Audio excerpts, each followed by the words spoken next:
But this woman, she just looked like a person, very visually like solid, just in this little glass, with long black hair, pale white, nude, I think, and just had this like 2 hour conversation. And I asked her to teach me the secrets of, I think, water and the dead.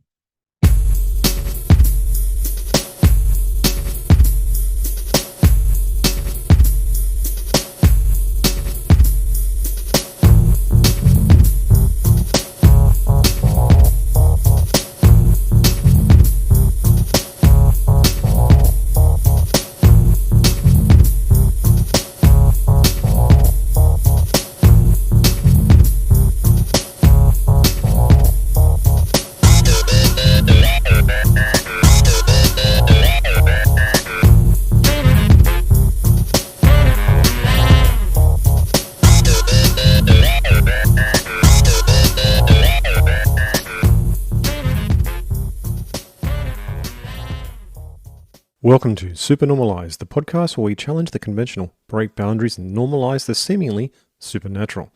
Join me, CJ, as we explore less uncharted realms of existence and unravel the mysteries of life experience. My treasured listeners, if you have a life story or healing modality or unique knowledge that you'd love to share, reach out to me at Supernormalized, that's Supernormalized with a Z, at proton.me. Let's together embrace acceptance of the supernatural and unusual as what it really is, completely normal. In this episode of Supernormalized, I talked to Sidney Gray. Sidney is a meditation teacher who lives on the West Coast, and he also runs a Reiki practice with his wife, Morgan. He studied math and philosophy at Brown University and spent a year in 2013 doing a street retreat as a wandering Buddhist meditator. During that time, he had like initiatory experiences which actually opened his eyes and his mind to all different states of consciousness. And I met Sidney through a chat group on the Rune Soup Premium membership. And yeah, the stories he told were just so mind-blowing that I invited him on the show and he came. So I'm sure you'll enjoy this episode. I really did too. Welcome to Supernormalize, Sidney Gray. Sidney, I met you through the Rune Soup Premium membership, and because you'd actually talked about some experiences that had come about from teaching friends some meditation techniques. And I thought, well, look, that sounds like a really cool conversation that needs to happen because people often find meditation to be quite dry and disconnecting in some ways. And I personally never found that. I found that meditation for myself actually just opens me up to more of like an infinite sort of universe. And that's what I found when I read some of your information about that. And I thought, well, look, we've got to have this conversation. So welcome to the show, Sidney. Thank you. I'm excited to talk with you. Excellent. Yeah, well, me too. So okay, so you're a meditation teacher, and how long have you been practicing meditation for yourself? So about 20 years, I think. Mm-hmm. And When I was, oh, please. I was going to ask you then. So when that started, did you actually did you find meditation through other people, or did it something that just it was something that just came to you? It was something that just came to me, although I had the help of books. I think I actually started when I was 15, checked some book out of the library, and I was in a strange situation where basically the entire summer I was like no books, no radio, no friends, just locked in a room meditating for 3 months straight, and immediately loved it, was having interesting experiences, bliss states, and later I would meditate with Buddhist groups, which led me to Buddhist teachers, but that's how I got started. Yeah, nice, nice. So in those earlier times, I mean, what prompted you to want to actually even take up the path of meditation? I mean, because I mean, when we're younger, usually you want to run around with friends and be a bit crazy and everything. So, but you were like, well, no, I'm just going to go and meditate. That's a good question. I may have been somewhat unusual as a child. I was apparently very quiet the first couple of years of my life. They Mm, actually thought there might be something wrong with me. I didn't really cry when I was a child. mm, Um, but I found that as I learned these meditation techniques and had begun to practice them, that whenever I would spend time alone, uh, very naturally arising positive states would tend to occur, and it was almost joyous to be alone. I'm from a sort of rural area too, so there wasn't necessarily a lot going on, but could be sitting outside looking at mountains near some cows or horses or something, and there would just be these natural feelings of goodwill for people and beings around me, and applying meditation techniques to reach states of concentration. uh, it became very easy to find it almost more enjoyable to be alone, at least at the time when I was getting started with this. Mm. Yeah, I can relate to that. I actually found myself in a sort of like a meditative sort of state after having some contact with what I call them forest beings, but looking back on it after listening to the Modern Fairy podcast, it's probably a bunch of fairies, and they taught me how to meditate. And I was actually a quiet child as well, so I can really relate to that. When I didn't know this until a lot later in my life, but my mother said to me that the reason why they actually tested my hearing a lot when I was a child, because I wasn't talking. I thought it was Mm, deaf. So same, yeah. yeah, it was weird. And but I thought, well, I don't know why they kept on sending me to this place in a large city and putting me in a room in a box and play these tones to me. And I was like, what's going on? Had no idea, but yeah, it made a bit of sense later on. But I actually got into that sort of peaceful space myself from being with those forest beings and being in nature. So that sense that you had of the goodwill of nature and just being in nature itself, it's sort of like a Mm. bodhisattvic state itself anyway. And then you were naturally there already. Is that right? I think so, yeah. And I found that later as I went to college that I continued having the same experience, where when I would sort of isolate myself somewhere, um, I had a tendency of wandering, sort of an insomniac or something, just wandering around the campus late at night or the city and finding a beautiful place to sit down, and could just sit, meditate, and very quickly access these joyful, benevolent feelings. And Mm, um, having that, especially in a chaotic environment, was having that kind of baseline was just so wonderful and important, and it did seem very natural. It seemed, and I think that is the theme with a lot of meditative practices, especially when you're getting started and you're learning how to concentrate, where there's almost an argument that you're actually just kind of uncovering something that's naturally there, and a natural restful state, and you're removing hindrances and obscurations, and rather than having to like build something unnatural. yeah, that makes a lot of sense. So you've discovered this state through meditation and practice through books, and you started practicing that as I think as a teenager, as you mentioned there. Uh, Mhm. how did that play out in your life? And did you find that people were gravitating towards you for learning meditation, or did you just start doing it yourself and then somehow fell into the practice of teaching? Mm. Perhaps more the latter. People were definitely intrigued by the interest in meditation, and wanted to talk about it a lot. Where when I was in college, for example, I think people were very intellectual and also wanted to kind of engage the ideas surrounding contemplative practices. I went to college at Brown, where they actually have a department of contemplative studies that studies mystical traditions, and it's separate from the religious studies department, but they teach about Buddhism and Buddhist meditation, and research kind of even like the neuroscience of some of this stuff. So there are a lot of people interested in these topics, and I'm still friends with some of them. Some of them went on to become monks, Buddhist monks, and do all kinds of things. Some of them are now meditation researchers.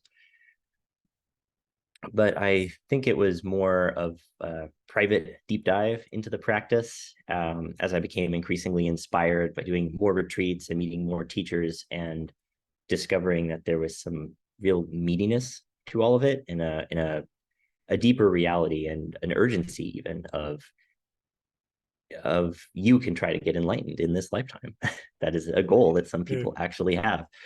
And so I became more serious over time and saw it as less of, I don't know, like a, I don't quite want to say a hobby, but less recreational. And I spent more and more time applying traditional methods and getting advice from different people to try to achieve or experience some of the things that, the books, there's a lot of texts, a lot of books in Buddhism, the books say is possible, and try to do it. Mm, okay. So, as you're practicing these meditation sort of methods, you said before, you mentioned actually on the Rune Soup groups that you were noticing a lot of phenomena and contact with spirits and all sorts of what would you call them, like multi-dimensional sort of states. Can you go into that? Yeah, I would love to. um, so perhaps to kind of set up um, a conversation around that, I did I practiced a type of meditation that is known to produce visionary states. And even before I attempted to learn this type of meditation, I had been having strange supernatural experiences for some time. I initially thought I was going to go be a scientist, and I did some physics research. It was fun, but at some point, when I was maybe 20, I was sitting by a lake and just kind of blurted out to the universe, I believe in magic and miracles are real, right? Because I've been kind of feeling that building for a while, and I decided to kind of have to rebuild my life and my life path, and I spent, instead of doing something conventional like going to grad school after college, I spent a year inspired. No one should do this. I would not recommend that anybody do this, but there's a Buddhist teacher named Fleet Mall who has taken people through what are called like street retreats, where you have an experience as kind of a homeless person or a beggar, very like old school Buddhist asceticism kind of idea. And I think those are types of retreats are controversial for various reasons, but I personally found it very interesting and inspiring. So I spent a year wandering across the United States and meditating, and I had already a number of very peculiar experiences. I felt that I spent some nights in ghost towns. I meditated in sea caves, and I met the most bizarre people, and reality just seemed to become more fluid. Things that I would think about just would manifest all the time, like the days or minutes sometimes after thinking about it. And I had a very intense experience at the end of that year that I don't think I'll focus on here, but it was some encounter with an entity that wanted to kind of set me on the right path, and it was about as weird as some encounters can go. I felt like I had this vision of karma and of the different realms you can go to after you die, and of hell, and it was trying to impart to me like some city or psychic power of how you can like transfer your mind to someone else's body, and it teleported me around, and it was very intense and very striking. And then the next year I realized that the way that I had been living was not really following the middle path of, you need a certain amount of stability in your life to have a proper foundation for meditation. And the next year, I endeavored to create a better environment for full-time meditation. And that was the environment in which I started practicing this fire meditation practice that can produce visionary states. Mm. And so I did 6 months of solo retreat the following year, and I had some jobs kind of in between, and was able to have a sort of comfortable, relatively happy lifestyle, enough money to like just hang out in my apartment and live and meditate. And the fire kasina practice is it's amazing, I think. And a number of people have been talking about it these days. I think there was a 2017 book about it by Shannon Stein and Daniel Ingram, and Michael Taft has had a couple people talk about it on his podcast. And when I started doing it, I found it very faith building, and immediately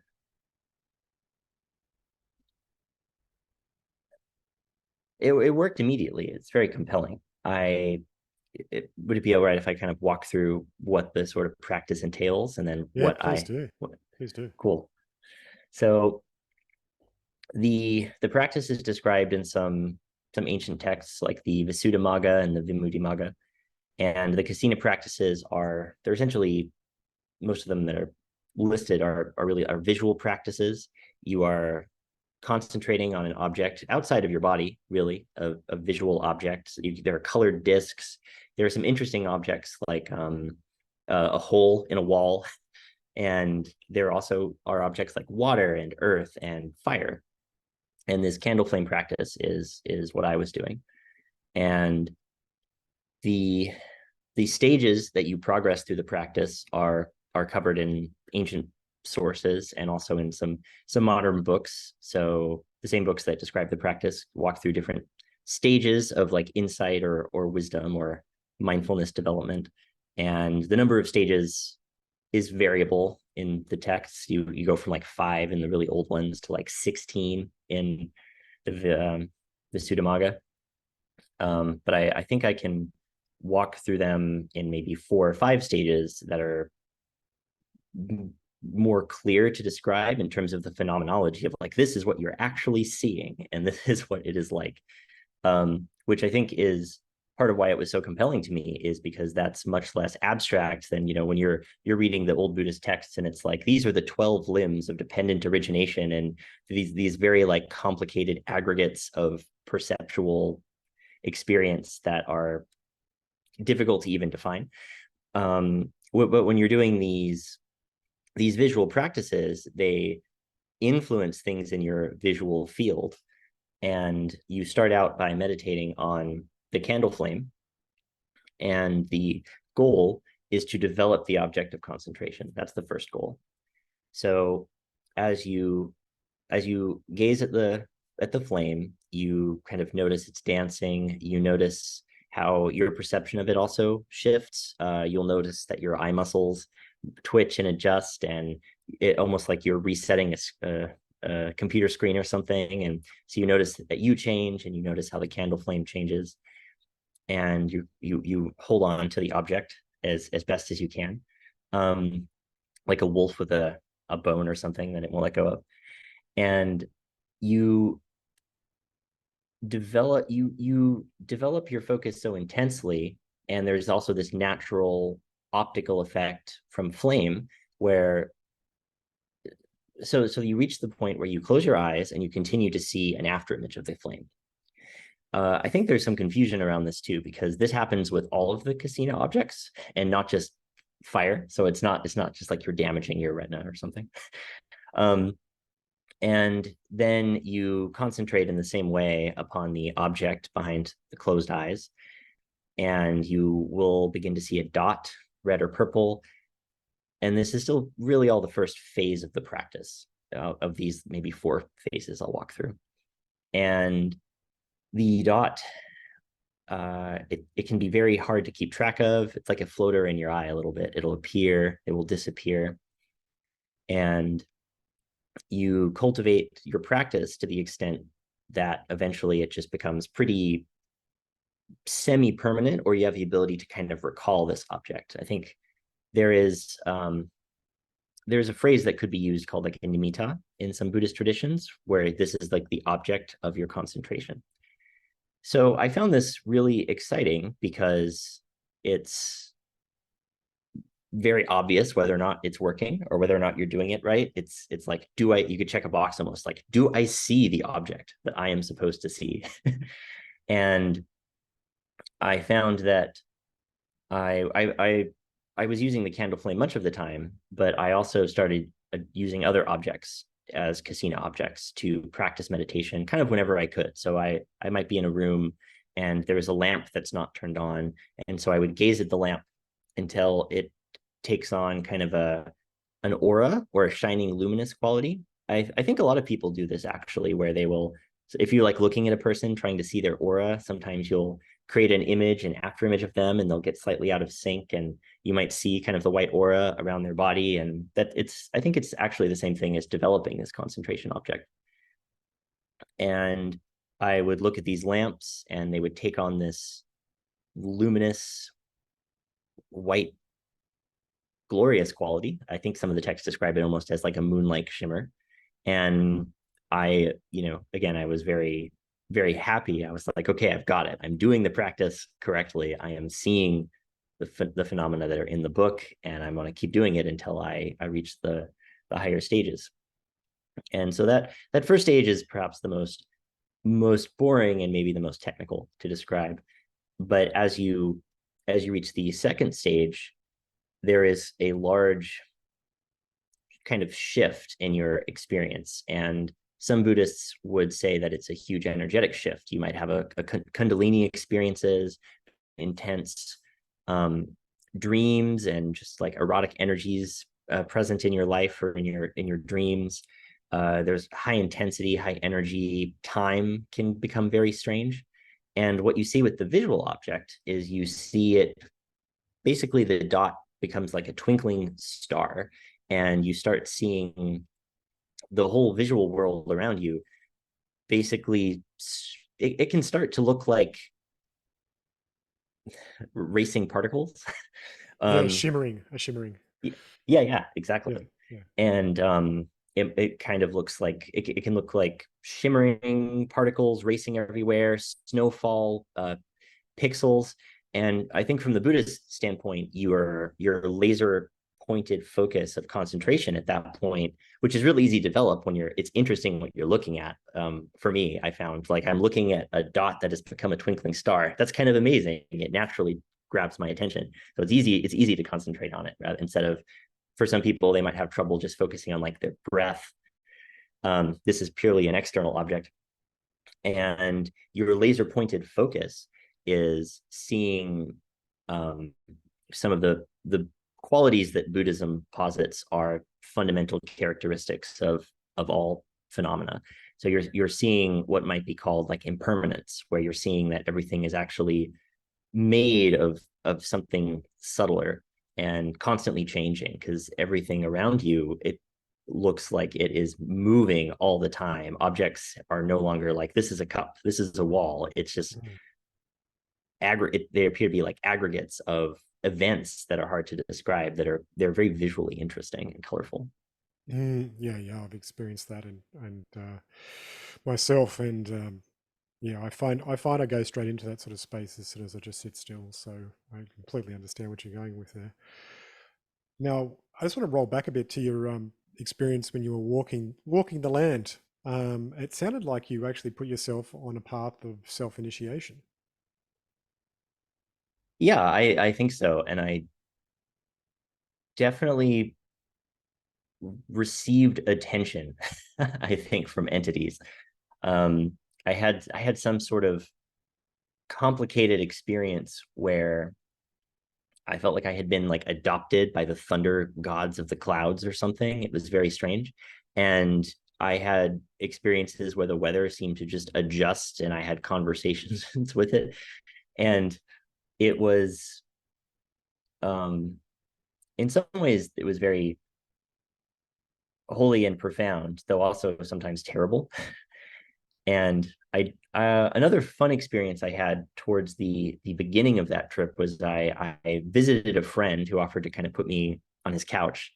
And the friend offered he offered me some DMT. I was like, yeah, sure, I'll try. I'll smoke some DMT. And I had not had an experience like this before. Um, but the experience with smoking DMT, I think, it's a very brief experience, but also it begins very quickly. So, there's just no gap between, you're smoking it and now you're in some extra dimensional space. I was, before I think even the pipe left my lips, I was in some dark, strange universe, and beings started to appear who were all animal headed and looked quite fierce. and their eyes popping out of the darkness, and claws and mouths, and they had these robes. And I said something to them like, "You are the scariest things that I have ever seen, but I am not afraid of you. But I would rather meet someone nice like a Buddha." And as I had that thought, there was this tidal wave of fire that came from the horizon and kind of washed over me and everything.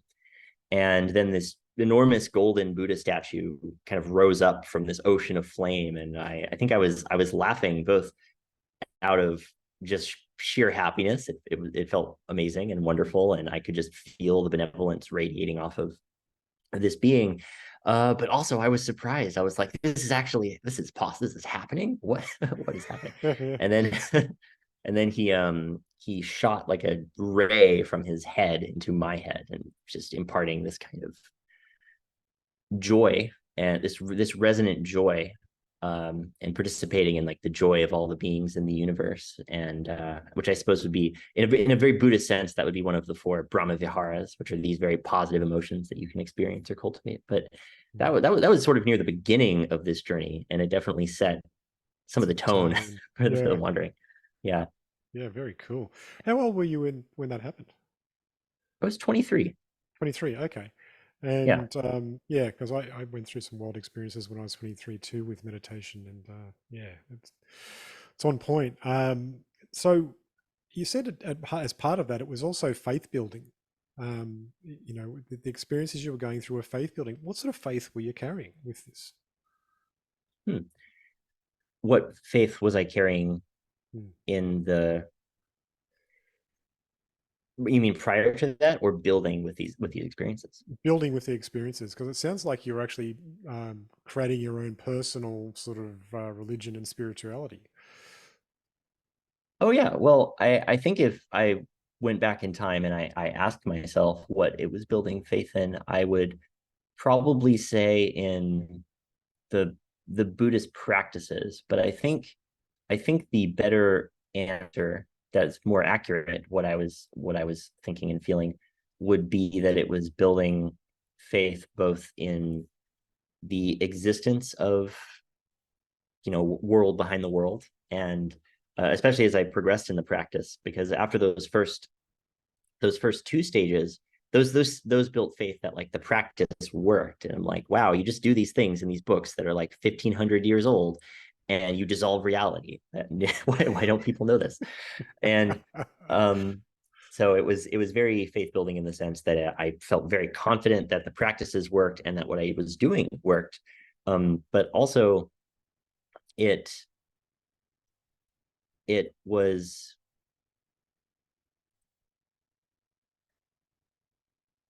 illuminating as I progressed through the practices in other ways. So as I reached what would maybe be kind of described as the third phase of this practice, which the different texts will have different numbers of stages, especially for this part, and they're all terrible. They'll be like fear, suffering, disassociation, like misery. It's kind of the more difficult part of the practice, and I it can be kind of gnarly on the mind. And one of the first things that happened when I had sort of reached this stage is I just saw a skeleton appear and float across my room. It's like a ghostly but vivid, open-eyed figure that I could see. It just appeared and floated across my room. And I started having waking and dream experiences of my body being unwound from my knee by like red threads, as if I had been woven of red thread, and I was being kind of pulled apart.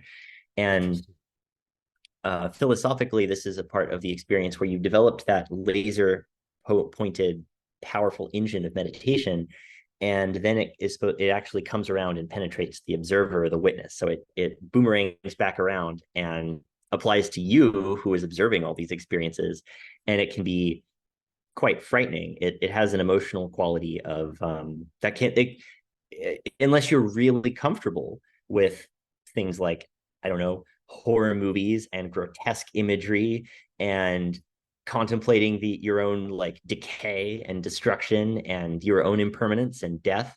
That those are sort of themes that this brings up. And I was seeing vivid like beings that felt kind of connected to this energy of death, and Mm. and that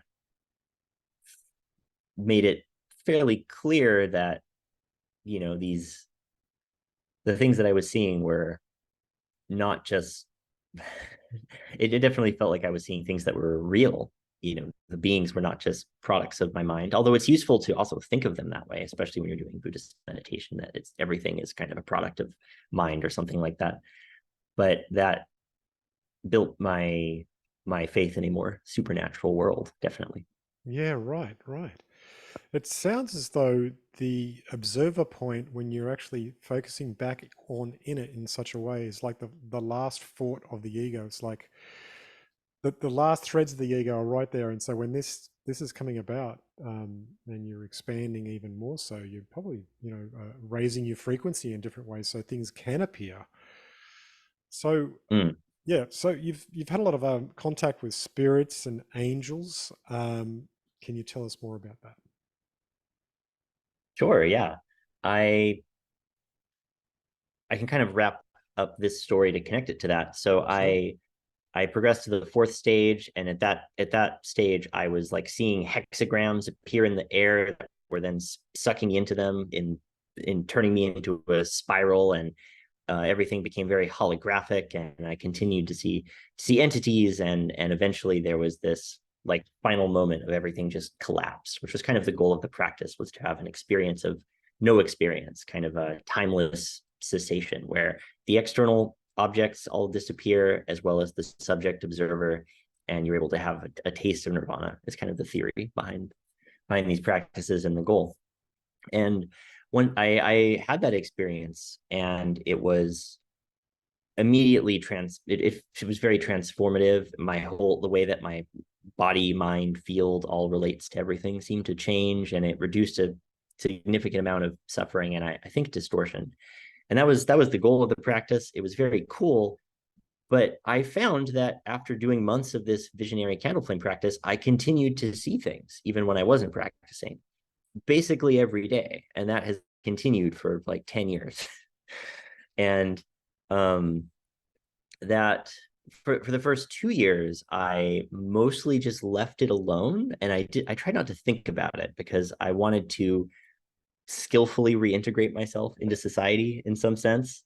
And after these more kind of crazy spiritual experiences, and seeking out things on the edge. And so I spent a couple of years trying to decide, like, okay, how can I stabilize my life, make money, have some degree of happiness, comfort, stability, relationships. And for 2 years, I mostly ignored the fact that I would look at clouds, I would see them turn into giant heads, or I would look at a computer screen for too long and it would start to glow, and I would start to see into other worlds or something. And Don't worry, I know what it's so like. yeah, yeah. And so for 2 years, I mostly sat on it. And then I ended up having some shifts in my life and some professional changes, and I had a little bit of money saved, and I decided to leave my job and spend 6 months kind of studying magic. And I was interested in learning more Western magical traditions, especially historical ones, like in the grimoires, and Christian, angel and demon conjuration, and ancestor work. And part of my motivation was I had spent so long kind of immersed in Buddhism and in these texts from East Asian and South Asian cultures, that I kind of wanted to see what the West had to offer a little bit. And it also provided some context for how to engage these practices. I would later also kind of go back to a more Buddhist perspective and approach for working with spirits. And I've like received I now my practices were originally in a Theravada context, and I have since kind of joined a Vajrayana Buddhist lineage, and received things to bind and get rid of demons, and cool stuff like that.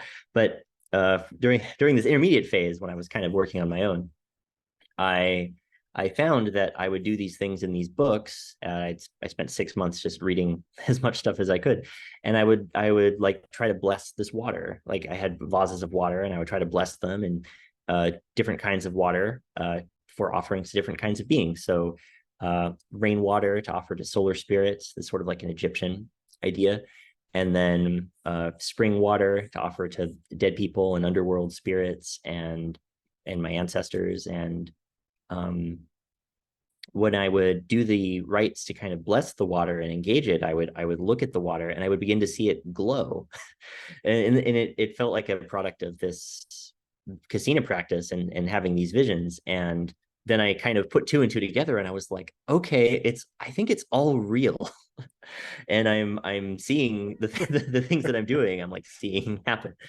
um, and I eventually went through. I worked a lot with a grimoire called the Book of Oberon, which has some cool fairy magic in it. It's from the 1580s by some unknown authors, at least two or three. And I, conjured some very scary spirits and tried to like bind them to the Dharma or ask them to do things for me. And I had some very amazing manifestations. I think in 2018 on February 15th, I was working a Faustian text, for example, and I conjured a spirit of water and mountains, and she is supposed to be a princess of hell, but her attitude is amiable. And I wanted to see what I could learn from her. And so I did this ritual. It involves a new moon and a full moon and some planning. And I think Venus was in Pisces, so it seemed good to talk to a water spirit. And I just did what it said in the book, sort of in a similar way to the Buddhist stuff. And I was confused at first because I had this obsidian mirror and I didn't see her appear in the mirror, but I had made an offering of, I think it was chartreuse, kind of a green liquor in a glass next to the mirror. And then I see that there is someone in the chartreuse. And I think I had like a 2-hour conversation with a tiny woman in a glass of chartreuse. And I felt totally crazy in a way. Like, and it was interesting too, because many of the visionary experiences have had these very energetic qualities where things are shifting and changing, and kind of like you were describing too, when you sit down and everything kind of becomes luminous and shimmering and shifting. A lot of my daily visions are like that. That's also my experience often when I sit down. But this woman, she just looked like a person, very visually like solid, just in this little glass, with long black hair, pale white, nude, I think, and just had this like 2-hour conversation. And I asked her to teach me teach me the secrets of, I think, water and the dead. And I wanted to kind of learn more about different realms. And when I finished the conjuration and dismissed her, I had also asked for a sigil to talk to her again if I wanted to. And I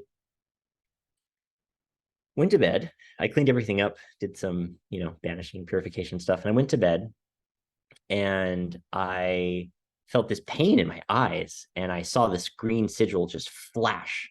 And I was initially confused, and the pain in my eyes was so bad and it stung so intensely that I wondered if like something was burning or if I had left incense burning. And so I went into the other room where I had done the ritual. This is in New York at this point. And I saw that my windows were actually open and it was raining outside, which was lovely. I also don't think I mentioned that I timed this ritual during an eclipse and the Chinese New Year. There's a lot of stuff going on. Yeah. And the so the fact that it was raining outside made it seem especially unlikely that something burning from the ritual had hurt my eyes. And I would kind of, again, it's like, oh yeah, of course, something was just trying to it was what I asked for. It was a sigil to talk to her again. And then I went to bed, and of course I dreamed about being taken to the bottom of the ocean and like talking to ghost children in shipwrecks.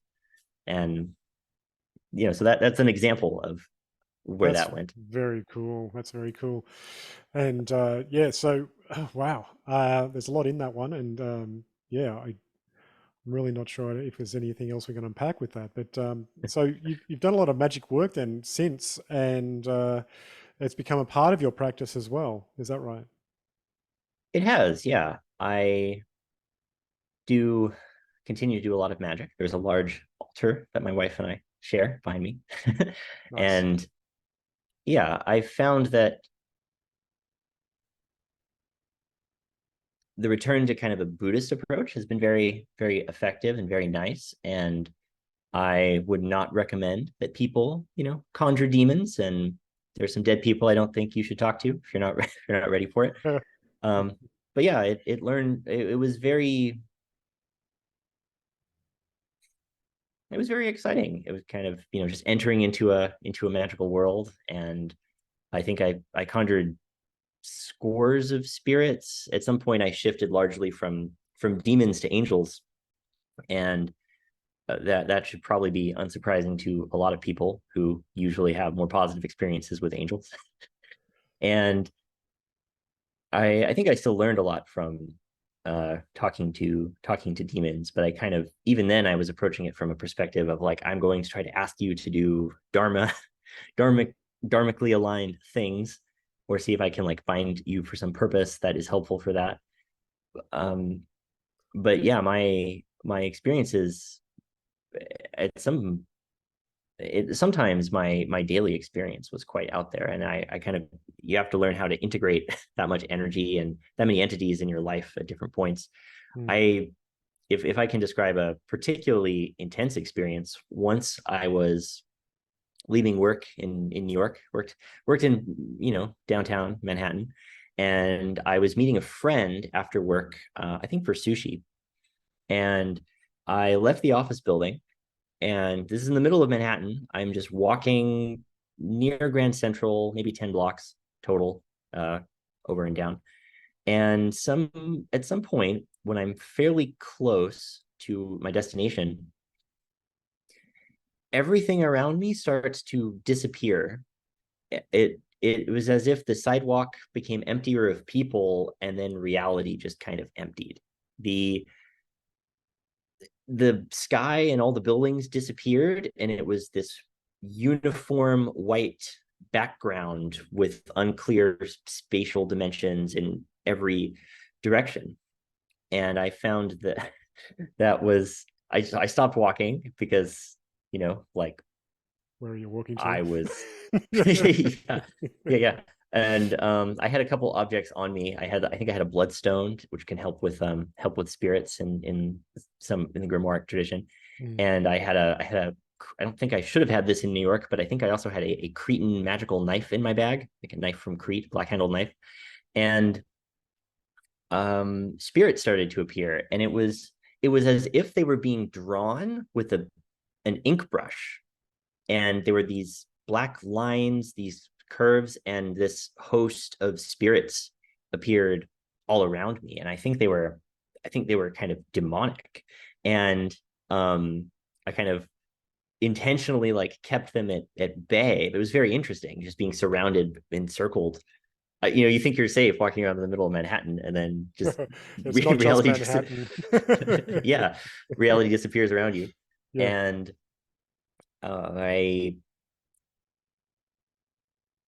I don't remember immediately what happened after that, but I know that how it ended was I began to see my friend who I was meeting. He kind of appeared, in this paper universe, like 30 feet away, walking towards me, and things kind of gradually went back to normal. It was almost like a white mist pulled itself behind the buildings, and everything gradually disappeared. And then he reached me, but at the moment he reached me, everything was back to normal. And he's like, "How are you doing?" And I'm like, "Oh, I'm great. Let's get a drink."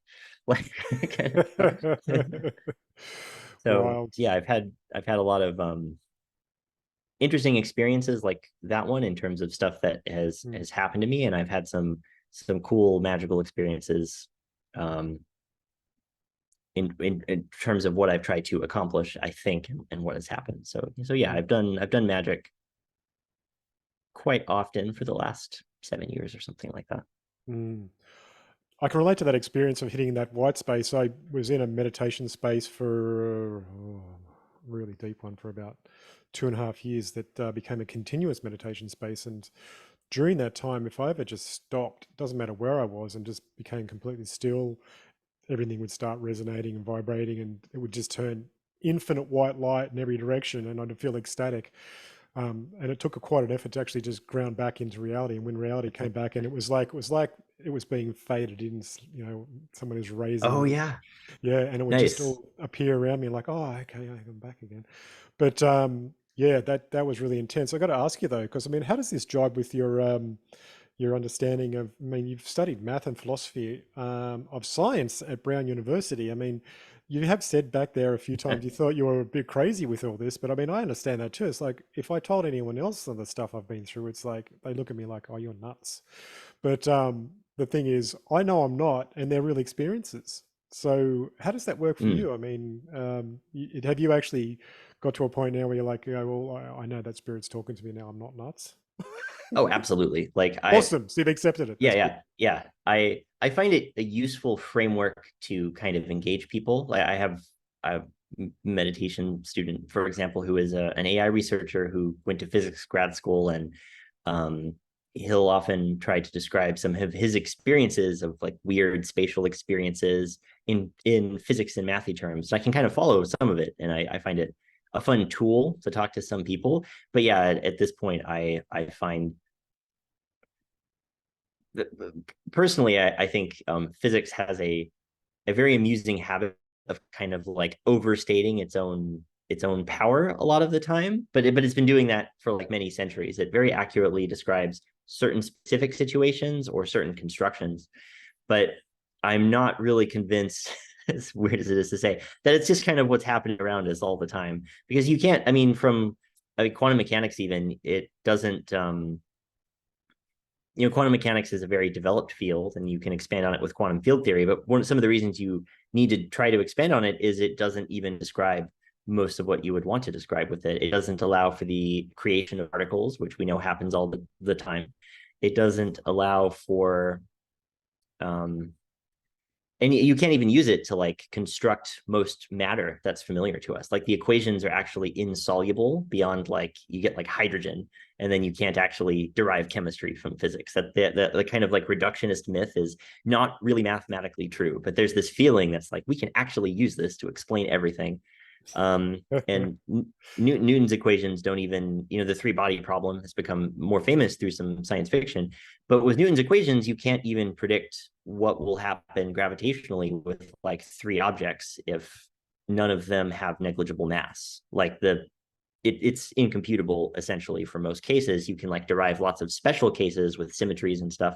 But for the most part, if you have like three stars that are all, you know, significantly massive and nothing is like 1,000 times more massive than anything else, physicists can't really tell you very well what they're going to do.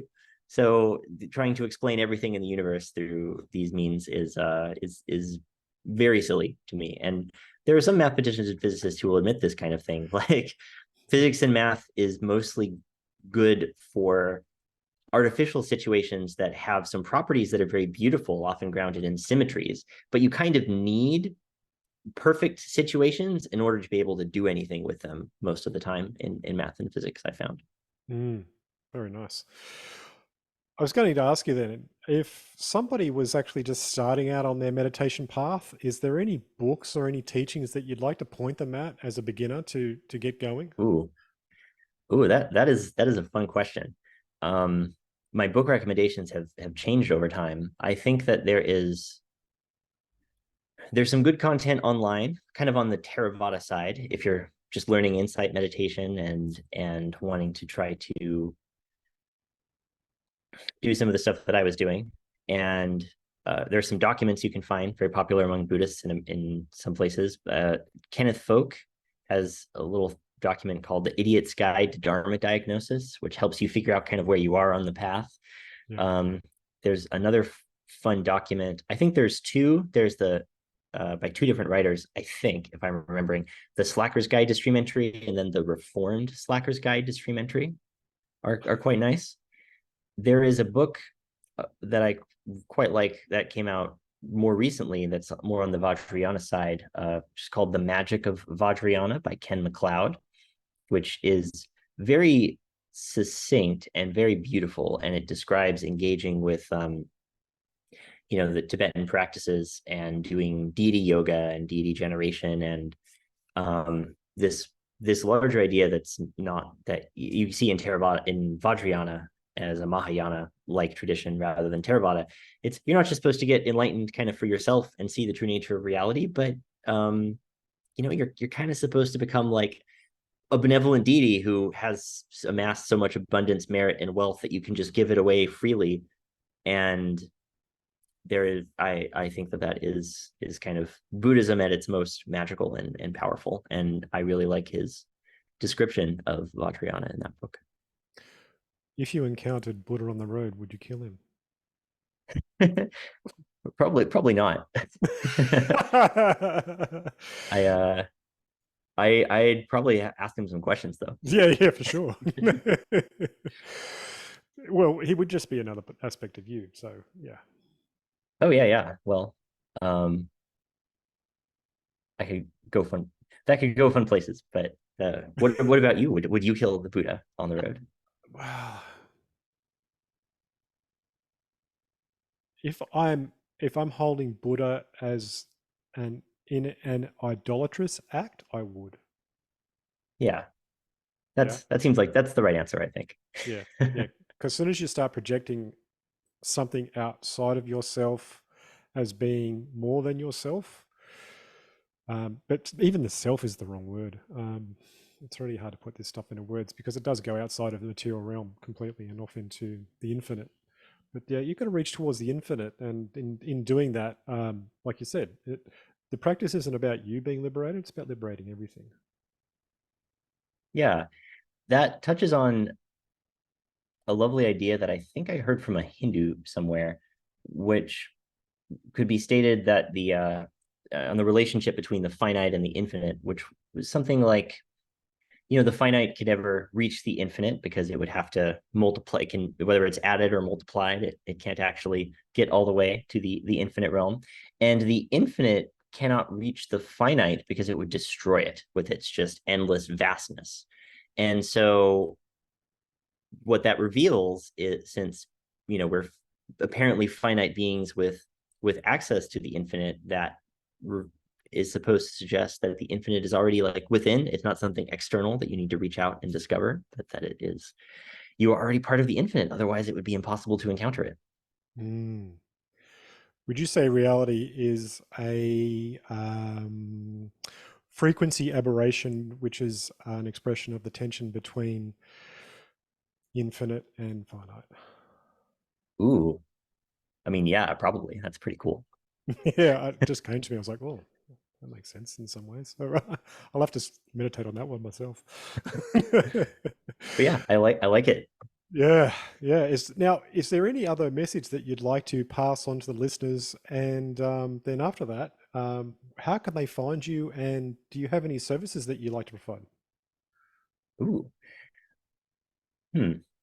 I I don't think I want to offer any messages other than, be good, uh, love yourself, love other people, have a good time. Nice. um, and as for finding me, if people are interested in talking to me about meditation or the meditation path, I tend to like talking to people. And it's a bit of a strange email address, but you could reach me at sgp-888 at protonmail.com.